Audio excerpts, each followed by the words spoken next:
race number 2 of the day here at Oulton Park. The Avon Tyres National and Northern Formula Ford Championships is about to get underway. Here's how they line up. The grid based on the race 1 result. So it's race 1 winner McLennan on pole with Rory Smith alongside. Jonathan Brown and Chris Middlehurst make up row 2 ahead of reigning champion Ross Martin, who's got Ollie White for company on the 3rd row.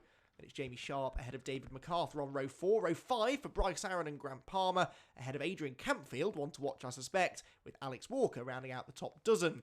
Luke Cooper also a little out of position, 13th on the grid with Reece Lysett alongside him. Then Tom Ward and Peter Daly, chairman of the BRSCC, on row 8, ahead of Nigel Dolan and Andrew Thomas. Then rounding out the top 20, Neil Plimmer, local driver, and Matt Cowley, also a local driver. Then Sam Harrison and Neil Patton on row 11. Row 12 for Colin Lawson and Jason Cheetham. It is an enormous grid of cars here at Oulton Park, which next sees Trevor Morgan and Neil MacArthur sharing row 13. Then Seamus Wilde and Phil Nelson ahead of Sid Fraser and Jonathan Barnes down in 30th. Then we get the retirements from race 1. Morgan Quinn, Jack Wolfenden, both quick drivers. Milan Delat is 33rd. And Daniel McIntosh rounds out, hopefully, the 34 starters. Have to wait and see whether everyone gets out there after their various dramas in race 1. Well, that first race, as I said, red flagged a little bit early, but Neil McLennan was the race winner from Rory Smith's second. So that's your front row of the grid here for race number 2. Still very slippery conditions out there as well, so there's every chance we could have the odd incident in this one. It did look as though the track was going to dry out about mid-afternoon. Just as we got a dry racing line, though, the rain returned with a vengeance, and so the conditions now are pretty much exactly what they were in race 1. It should be another interesting encounter. This should be an interesting season, really. Last year, Ross Martin rather dominated the championship. 8 race wins, more than anyone else. 15 podiums, more than anybody else. And 8 fastest laps, which, you guessed it, was more than anyone else. But this year, the competition is stiffer than ever. He only managed 5th in race 1. That, therefore, is where he'll start the second race of the day, and he'll definitely want to make some progress from there. Neil McLennan then in the white and blue car starts from pole position. The red and white alongside him is Rory Smith, then the festival winner from last year, Jonathan Brown, the second red and white car there on road number 2. All likely to be factors, I'm sure, in this race, which is about to get underway then. The lights go on, the lights go out, away they go. Neil McLennan makes a good getaway from pole position, but Rory Smith is trying to get back alongside him into Oddhall Corner, side by side, almost banging wheels into the right-hander. On the inside line there, McLennan manages to hang on, but with the wider line in, Rory Smith may be a bit quicker coming off the corner. Keep an eye to some of those coming from the back. Morgan Quinn, Jack Wolfenden, Milan Delight, all trying to get themselves towards the sharp end. It's McLennan, though, that leads. It is Smith second, Brown third, and I think that's still Chris Middlehurst in 4th. So they're still in grid order for the top 4, but Ross Martin has fallen behind the red car of Oliver White. So Martin actually going backwards off the start. He falls down into 6th position right at the get-go. Down the Lakeside straight there. Look at the understeer as they try and turn into Island Bend. It is so slippery and not very warm actually here, considering that this is, hard to believe though this might be, a summer race meeting here at Oulton Park, and there's someone off, unfortunately, just towards the top of the hill at Denton. So someone is going no further in this race. Can't quite see the number on that car, but it has stopped just about out of harm's way. And that possibly is Neil Patton, I think, who hasn't gone much further than the first corner, but we'll get that confirmed hopefully in a moment or two. But yeah, the rest of the field making their way down the hill into the Hislop chicane for the first time, and the leaders at least minding their P's and Q's, but further back it is pretty frenetic stuff. Number 15 going through there is David MacArthur. Had a good run to 8th place in race 1. And is running maybe a couple of places further back than that in the early stages of this second race. Up the hill, you can see the spray there as they go over Clay Hill into Druids, and Neil McLennan trying to escape. He's got the best view because he's the only one not running into a ball of spray. Now that's Ross Martin. He's lost another place now, so actually I take that back about David MacArthur. He is running well still.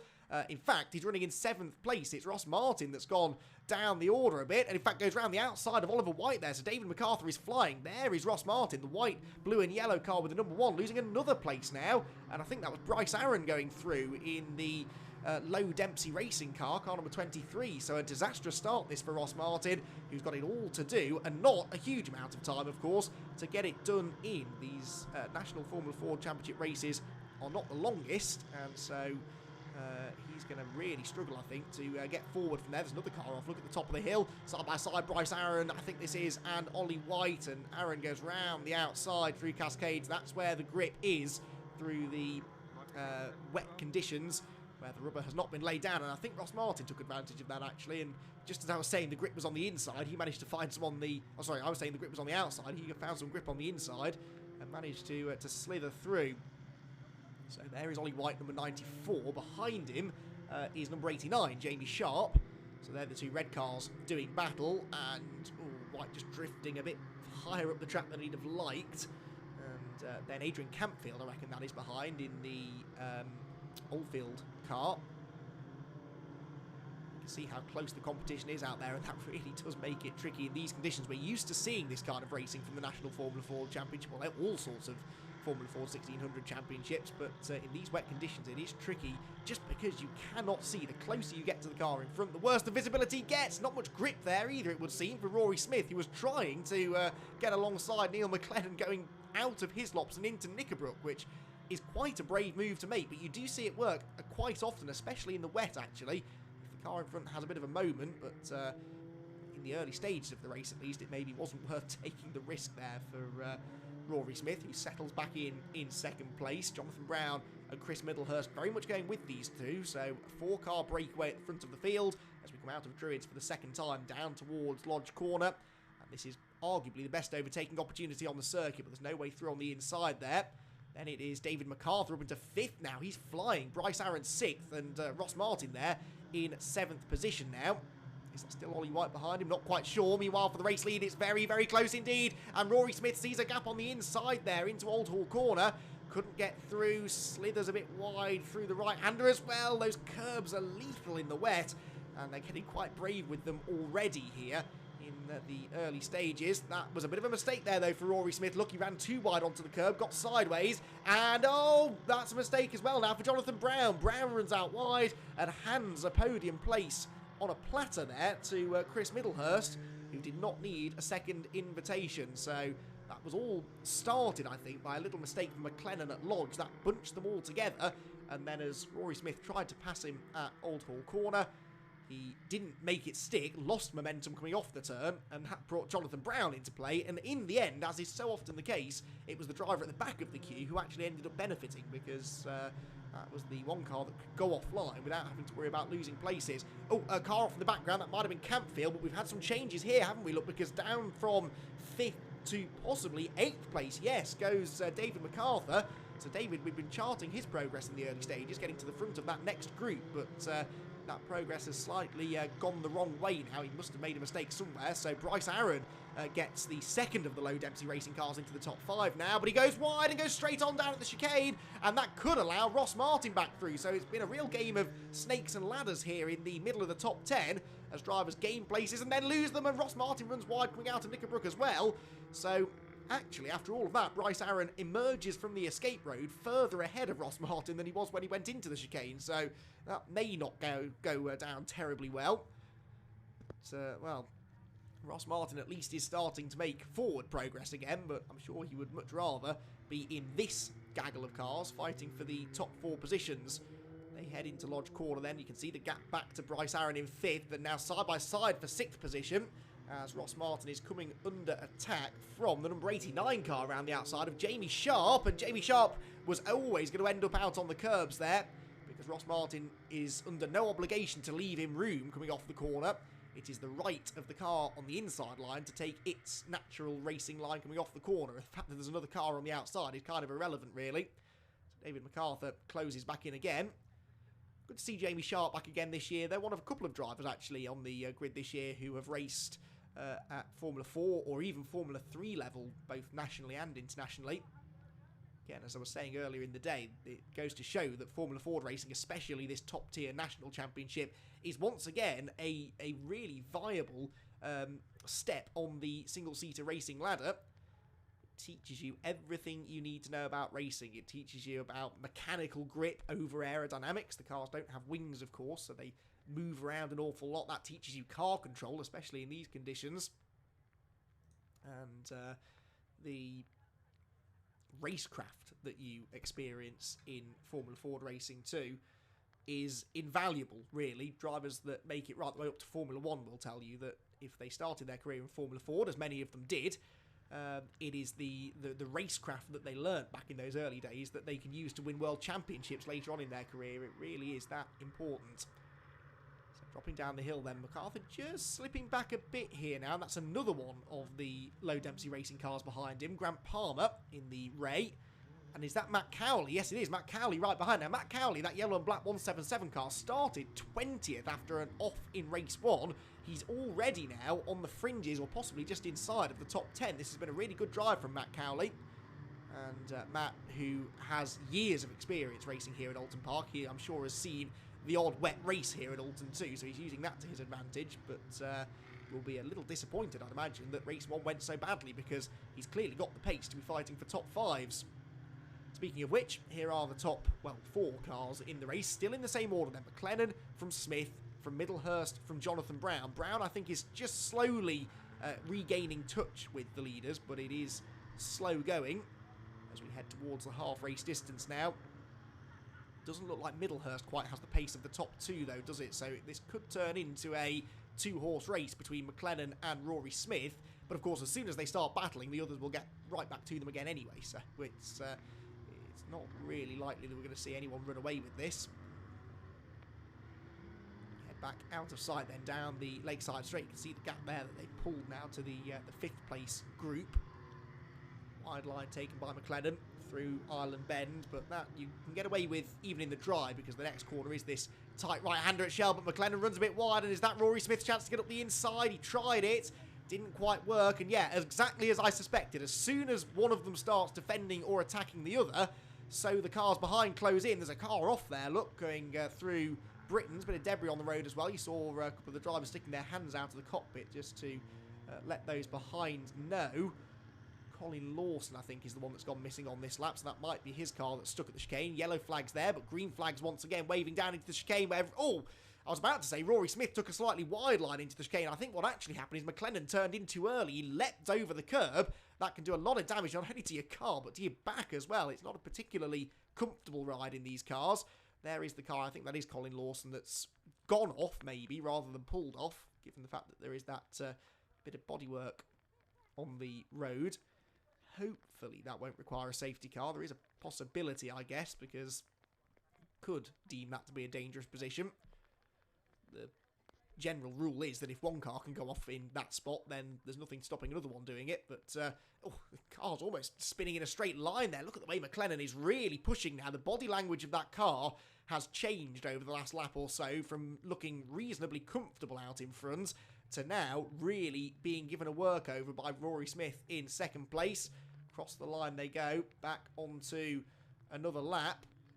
Rory Smith was 3rd in the championship last year, behind Ross Martin, the champion, and Spike Colbecker in the Cliff Dempsey Racing car, as it was last year. Of course, they've gone through a management change for 2020. 3 different teams actually filled out the top 3 spots in the points last year. Team Dolan won it with Ross Martin.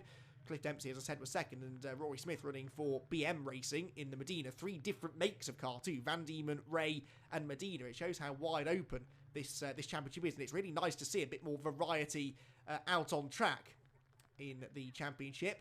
And again, we've got 3 different makes of car here fighting for the podium places, and right now it's the Van Diemen of Chris Middlehurst that looks the raciest as he tries to get up the inside of the Medina of Rory Smith.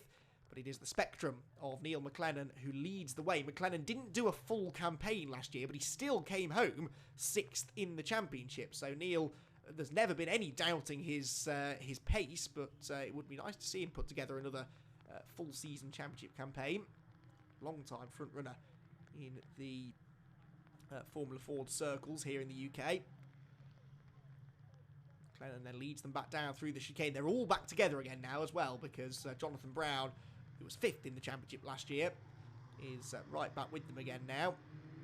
Jonathan, a good qualifier in 2019. As I said, had those 2 pole positions, but Jonathan, I think I'm right in saying, yeah, he did win a race, but only 1 race throughout the year. 5 podiums, 2 poles and 2 fastest laps, but his real crowning glory was that victory in the Formula Ford Festival at the end of the year at Brands Hatch, an event that he completely and utterly dominated, and he I'm sure was looking to try and do the same sort of thing in 2020. Solid start to the year with that podium in race 1, and he's now back in touch with the podium runners here as we move into the second half of the race now. They're starting to catch some back markers. Number 60 was Simon Fraser. I think that was number 4, Jonathan Barnes, that he was racing with, as we go now on to the final lap of the race. So, across the start-finish line, they're only 15-minute races, these, remember, and what a time to catch traffic right at the end of the race, and they have to dive up the inside of, these are some of the Northern Championship contenders, but not only that, not only are they maybe a little less experienced, but they're also in older machinery, which is not as quick, and that's really stacked the leaders up now. Neil McLennan having to defend the inside line down the Lakeside Straight into Island Bend. Rory Smith is there, so is Chris Middlehurst. Jonathan Brown's dropped back a little bit. It's all come alive here on the final lap of the second race of the day at Oulton Park. Rory Smith looks to the inside now. Has he got an overlap? He might have. It looks as though McLennan's being forced to go the long way round, and then here comes Jonathan Brown at the inside of Middlehurst as well. Different lines being used through the hairpin there, but it's the wide line coming off the corner that seemed to work best for both the race leader McLennan in his defence of the race lead, and Chris Middlehurst defending third place successfully as well. Over hilltop then, into the chicane. This is one of the best overtaking opportunities. It's one of the last overtaking opportunities remaining now. Rory Smith is going to throw everything at this. He really wants to round out the day with a win. Again, McLennan showing absolutely no mercy to his suspension or his spine there by rattling over the curb. Almost leaves that door open into Nick and Rook, but it's such a slippery corner in the wet that you do not want to be anywhere near the inside line. And indeed, they all went round the outside single file and stay in the same order. Right, 2 corners to go. And this one is not really an overtaking opportunity, but the next one at Lodge most definitely is. Got to get a good exit from here first, though. Again, they'll stick to the outside line, stay away from those curbs. Good exit there from the second place car, Rory Smith. He's forcing McLennan to defend again into Lodge corner, but he daren't go wide, Rory Smith, to try and find the grip because Chris Middlehurst right behind him. Middlehurst under no pressure, though, had the luxury of taking whichever line he wanted. In the end, I don't think it's going to make much difference. They come over Daly for the final time to see the checkered flag, and it's a double race win here at Oulton Park for Neil McLennan in the Spectrum. A brilliant pair of drives there. Had to defend hard from Rory Smith in both races, and on both occasions he comes out on top. Rory Smith comes home in second position, third place for Chris Middlehurst, and fourth for Jonathan Brown. Those two swapping places midway through the race. Ross Martin came home 5th, by the way, just ahead of Jamie Sharp. Then it was Bryce Aaron, and Adrian Campfield gets in the top 10 this time, ahead of Matt Cowley. Brilliant drive that from, what did I say, 22nd on the grid. And Luke Cooper will round out the top 10. Now in Class B, it's another class victory for Peter Daly. He'll be really happy with his day's racing. Peter won his class in race 1 as well.